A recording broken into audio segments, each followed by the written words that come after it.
কারণ ব্যাকরুমস আমাদের এমন একটি ভয়কে ছুঁয়ে যায় যেটা আমরা ভাষায় প্রকাশ করতে পারি না।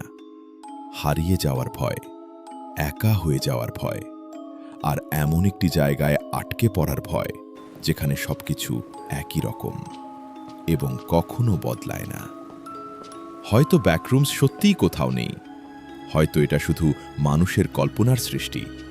কিন্তু আজ রাতে যদি কোনো খালি করিডোরে হাঁটতে হাঁটতে হঠাৎ মনে হয়, আমি কি এই জায়গাটা আগে কোথাও দেখেছি, তাহলে হয়তো সেটা কেবল কাকতালীয়, অথবা হয়তো বাস্তবতার দেয়ালে কোথাও এমন একটি ফাটল আছে যেটা আমরা এখনো খুঁজে পাইনি।